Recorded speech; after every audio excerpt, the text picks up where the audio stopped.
दुश्मन के दो रास्ते हैं, एक लड़के ज़ेर करने का, एक एहसान करके दोस्त बनाने का। अब कौन सा रास्ता चुनना है? एक लड़के उसको ज़ेर कर ले।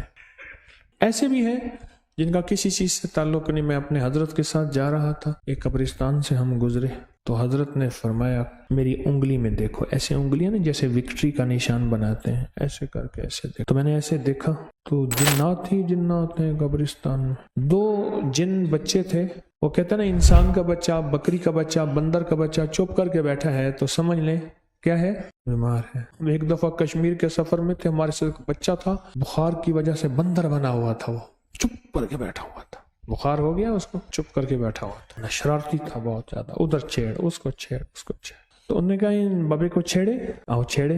और दूर एक बाबा बैठा हुआ था पुराना, हंडे आया जिन। उसने कहा ख्याल करना, मेरे हजरत की तरफ इशारा करके, मेरी तरफ नहीं उनकी तरफ, कि ये हिजबुल बहर के आमिल हैं, वो जिन जो भागा और भागा।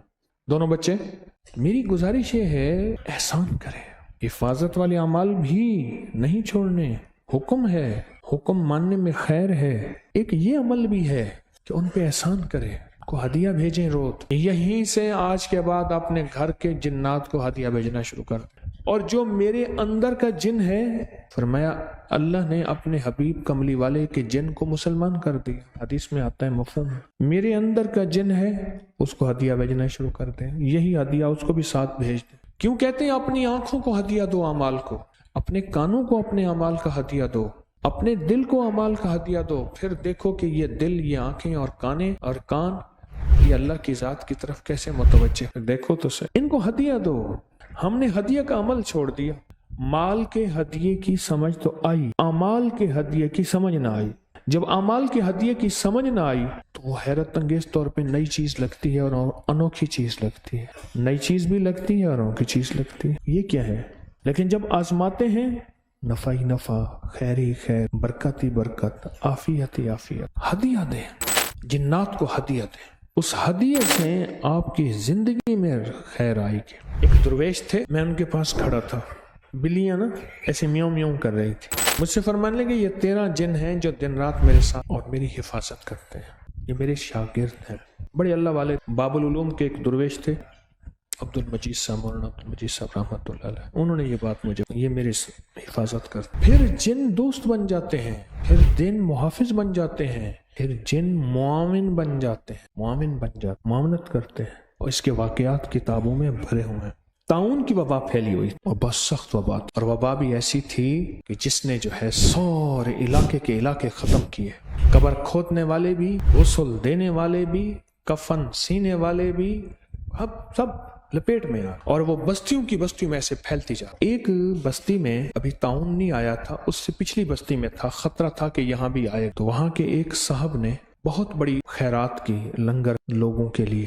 तो या अल्लाह इस बला को टाल दे। तो कुछ लोग आए, बहुत लोग खाने पीने के लिए आए। 2 बंदे ऐसे थे जो तकाजा कर रहे थे, हमें जल्दी दें, हम बस जल्दी खाएंगे और जाएंगे। कहने लगे आप ठहर जाएं, अभी दस्तरखान बिछने वाला है तो इंशाल्लाह आप खाएंगे, सारे खाएं। कह रहे नहीं हम जो, ठीक है मेरा जा रहे हैं, हम फिर जा रहे हैं। साहिब खाना जिनकी दावत थी वो उनके पीछे पीछे गए, आप ना जाएं, आप खा के जाएं। एकदम इशारा किया, सामने देखा तो घर ही घर हैं, आग जल रही है, जैसे खाने पक रहे हैं। कहने लगे हम जिन्नात हैं, ये हमारे घर हैं, सामान उठा, रातों रात निकल यहाँ से, सुबह यहाँ भी ताउन आने वाला, निकल।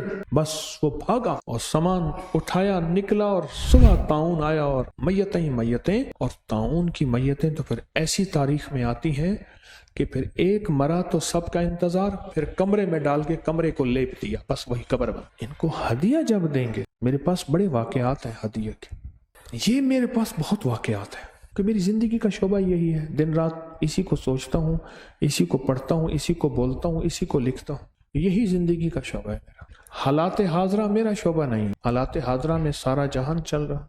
जब हदिया देंगे, हदिया देंगे, अमाल का हदिया और माल का हदिया। माल के हदिया ये खिलाना पिलाना, और माल का हदिया में हड्डियां देख लें, गिरी पड़ी चीज है हड्डियां, इसको भी ना छोड़ें हदिया देने में, आका का फरमान है। और उससे जिंदगी में इंशाअल्लाह खैरें, बरकतें, आफियतें और हैरत अंगेज बहुत ज्यादा। आप करके देखें, ہڈیوں کا جب سے میں نے لنگر بتانا شروع کیا ہے، ہڈیوں کا لنگر جب سے بتانا شروع کیا ہے، میرے پاس اتنے نتائج ہیں آپ گمان نہیں کر سکتے۔ جب سے میں نے ہڈیوں کا لنگر بتانا شروع کیا ہے، بہت لوگوں کو بتایا، عام بتایا، اور جس کی وجہ سے لوگوں کو بہت خیر ملی، بہت برکت ملی، اور بہت مسائل حل ہوئے، اور ان کے گھر کے جادو جنات کے مسائل حل ہوئے۔ آپ میں سے کسی نے ہڈیوں کا لنگر ڈالا؟ جب سے تسبیح خانے سے سنا، ہڈیوں کو صاف جگہ پہ ڈالا، اچھا عمل ہے۔ ابھی ایک چھوٹا سا لنگر شروع کیا ہے، کیا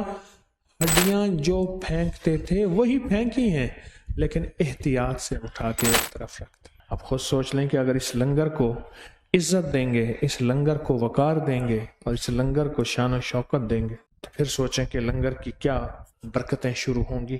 جو گھر میں ہڈیاں گوشت کی کھاؤ، ایک کونے میں رکھ دو۔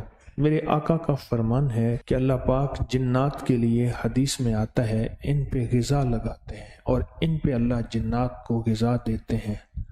ہمیں نظر نہیں آتا، ہمارے سامنے تو بلیاں کھاتی ہیں، کتے کھاتے ہیں، چیل کبے کھاتے ہیں، ہماری آنکھیں تو نہیں دیکھتے۔ تو یہ ان کو ہدیہ دے دیں کہ اور صاف جگہ پہ رکھیں۔ ہڈیاں جو بھی کھائیں، گوشت جس کا مرغی کا ہے یا جو بھی ہے، چھوٹے بڑے جانور، ان کو ہدیہ دیں۔ چھوٹے چھوٹے عمل ہیں، اپنی زندگی میں شامل کرتے جائیں، اور یہ چھوٹے چھوٹے عمل بڑی بڑی مصیبتوں تکلیفوں سے بچاتے ہیں۔ گاڑی جتنی مہنگی ہو، ہوا بالکل سستی ہوتی ہے، پمپ کی ہوا 10-20 روپے کی ہوتی ہے۔ اگر 10-20 روپے کی اس ہوا کو بندہ اہمیت ہی نہ دے کر، کیا ہوتا ہے، اس سے کیا ہوتا ہے، پھر کیا ہوگا؟ ان چھوٹی چیزوں کو اہمیت دیں، ان چھوٹی چیزوں کو ادب دیں، ان چھوٹی چیزوں کو احترام دیں۔ اسی سے زندگی میں بڑی بڑی آفتیں بھی ٹلتی ہیں، عافیتیں بھی آتی ہیں، رحمتیں بھی آتی ہیں۔